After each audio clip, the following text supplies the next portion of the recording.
Hindi ko alam kung paano nagawa ni Andrew yun. Paano talagang sinet up ako eh. Ayun, ako pinagpapasalamat sa Panginoon. Ano po, salamat po sa inyo pong lahat.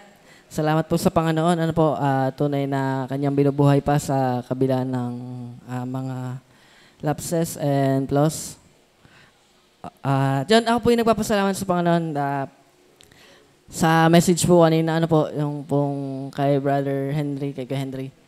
Ano po, yung sabi ni Kuya Henry is lahat na nangyayari is God's sovereignty. Ano po, yung magkasakit ang anak mo, ay yung iyong kapatid, ay hindi papahintulutan ng Diyos na mangyari na hindi niya nalalaman. Ano po? Kaya ako nagpapasalamat doon dahil ibig sabihin, alam din ng Panginoon yung nangyari sa akin. No? At pinayagan niya mangyari. Ano po?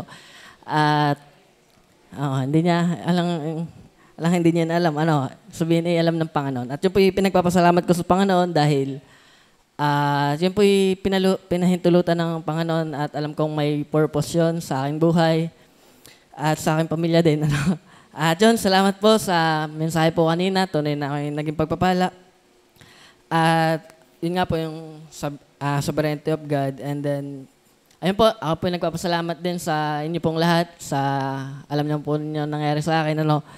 At bali ngayong taon ay 2 beses akong nabalian. Ano? At yun, ako po nagpapasalamat sa church po, sa inyo pong lahat, sa lahat po ng nagpabot ng tulong at panalangin po sa akin. At kayo po ay pagpapala sa amin, sa aming pamilya. At yun po, baka iniisip ang laki-laki ng bill pero nakalabas, baka kinukuha na yung pondo ng DPWH. Hindi ho, baka wait lang. Baka gaya ng isipin bayo ito kalaki-laki ng bill, nakalabas agad. Hindi ho, iyo po yung pinautang sa akin. No? Hindi ko gagamitin yung pondong yan. At hindi ho binibigay sa akin.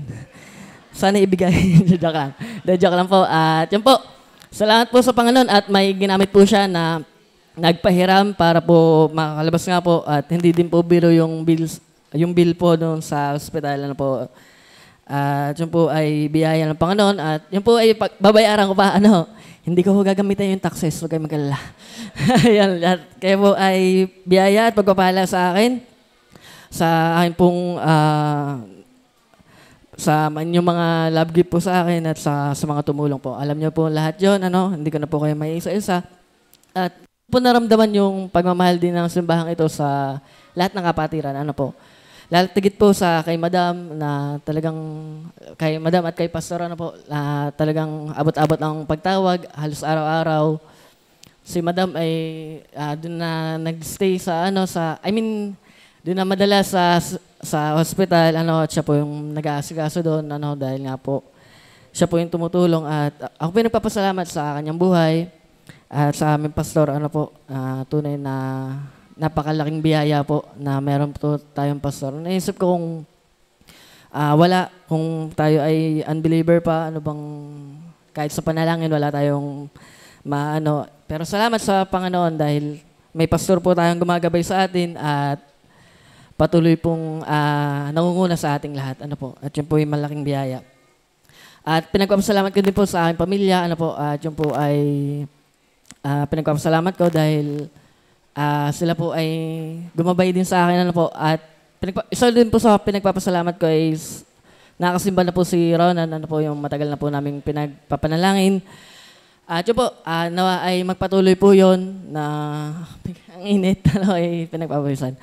Ayun po, sana po yun ay magdire-diretso, hanggang sa kunin ng Panginoon, tayong lahat, mag-rapture na, Sana po yun ay tuloy-tuloy at nawa ay ang Panginoon po ang matanghal sa kanya pong buhay dahil tumatanda na din po ang siya bilang sa kanyang sarili at sana'y nakakamaling din po siya sa Panginoon at nagpapasalamat ko din po yun sa work po. Ako po ay nakapag-report na ulit sa work nito pong last Wednesday dahil suspended nung Tuesday and holiday naman nung Monday kaya Wednesday ako biyaya naman po ng Panginoon at iningatan po niya sa bahay kahit naka-sling pag-akyat ng bus at pagbaba. ay iningatan po ng Panginoon at nakauwi din po ngayong kahapon, kagabi. At yun, sakay pa rin ng motor, pauwi. At yun, yun wala ho, Chase. Talagang, kahit tromag sakay na.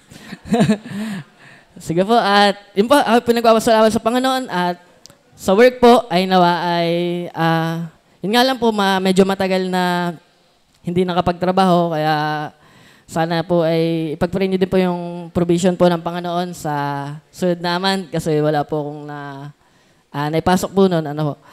At hindi pa naman po ako kurap. At yun po, sana po ay pagpalain po ng Panginoon at nawa ay mapatuloy pong pagalingin ng Panginoon at nawa ay ang provision po ng Panginoon ay nandun pa rin po. Salamat po sa inyo lahat. Salamat po sa pastor, sa mga workers, at sa lahat po ng inyo. Salamat po sa Panginoon. Yan po.